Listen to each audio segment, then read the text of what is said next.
I'm in a 2012 Kia Sorento, and today I'm going to show you how you would fold down the rear seats, so this row as well as the back row. So this row here, there's going to be a lever right here, like I said, that you pull, and as you pull it forward, the seats are folding down, and it'll go all the way down if you move this driver's seat forward. And should you need to move the driver's seat forward, you can lean it up like this, or this, and then this bar, if you pull it, it's now sliding forward. So as you can see, it slid forward just from lifting this bar up and sliding it. And then now this rear, if you need to fold these down, these levers here you'll just pull, and then it should push forward.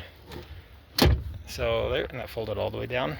And then to pull it back up, you just pull this bit, and it just locks in place, and you can push this back up if you want.